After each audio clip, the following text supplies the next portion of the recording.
lalong lumaki ang napapatunayan ng isa sa dark horse ng paparating na UAAP Season 86 Women's Volleyball, ang Adamson Lady Falcons.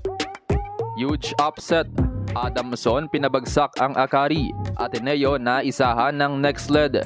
PVL teams taob sa UAAP. Pero bago yun mga ka-V-Heads, huwag kalimutang mag-subscribe at i-click ang notification bell para updated ka sa aking latest videos.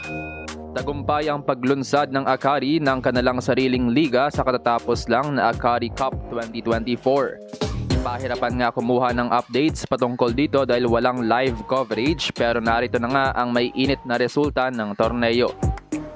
Sa eliminations, na sweep ng Akari Chargers ang 5 games with a 5-0 record. Samantalang number 2 naman ang Adamson na na-upset ang next lead pro team habang natalo naman sila ng Akari in 4 sets. Number 3 naman ang next lead Chameleons with 3 wins and 2 losses laban sa Adamson at Akari. Habang kumompleto naman sa Final 4 ang rookie-laden team ng Ateneo Lady Eagles with 2 wins and 3 losses. Nalaglag naman sa preliminaries ang dalawang NCAA teams. Number 5 ang Perpetual Lady Altas at winless naman ang number 6 na Arellano Lady Chiefs. Sa semifinals, nagharap ang number 1 Akari laban sa number 4 Ateneo at nagharap naman ang number 2 Adamson at number 3 Next Lead. Unang pumasok ng finals ang Adamson Lady Falcons matapos muling daigin ng Next Lead Chameleons. Pero this time, tinulak na ng Next Lead ang game sa 5 sets. Wagi ang Adamson 19-25, 25-20, 25-12, 17-25 at 15-8. Pagtapos ng Adamson, sinamahan sila ng kanilang major sponsor na Akari sa finale matapos muling daigin ng Ateneo Lady Eagles. Good news naman para sa Ateneo ay muli silang nakakuha ng set laban sa Akari. Wagi ang Chargers 25-19, 25-20, 23-25 at 25-22. Naglaban sa battle for third ang Next Lead at Ateneo.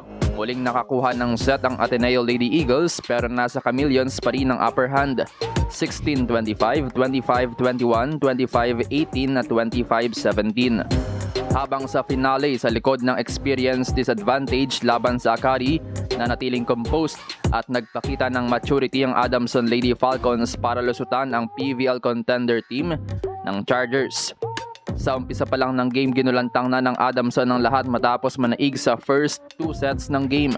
Ang second set ay massive comeback din, 29-27. Hindi naman nagpatinag ang pro team ng Akari at nanguna si Ellie Soyud sa comeback plan ng Akari, getting the third and fourth sets 25-21 at 25-23. Habang sa set 5, nagdikdikan ng dalawang koponan, tablang team sa kalagitnaan ng deciding set 7-all. Pero pumabor sa Adamson ang ihip ng hangin matapos noon dahil 5 straight points ang pinaulan ng Lady Falcons led by Aljibe para sa huge 12-7 advantage. At hindi na nga lumingon pa ang Adamson at tinuloy na ang upset with a 15-9 win. Sa buong Akari Cup, ito lang ang nag-iisang talo ng Akari Chargers at sobrang untimely nga dahil do or die lang ang finale. Sa kabilang banda, napakalaking statement naman ang iniwan ng Adamson para sa kanilang UAAP opponents dahil dalawang pro team ang napataob nila sa Akari Cup. Kitang-kita rin ang advantage nila laban sa kapwa UAAP team ng Ateneo Lady Eagles. Malaking bagay rin ang championship na ito para sa Adamson sa kanilang magiging moral this UAAP season. Kailangan nga nila ng motivation dahil sa napakalungkot na balita para sa team matapos nilang mabawasan ng isang senior. Naibalita na nga na ACL pa ilang linggo bagong UAAP ang middle blocker na si Lorin Toring. Isa nga siya sa inaasahan ng Adamson mula UAAP Season 82 kaya mabigat yung absence niya sa kampanya ng Lady Falcons.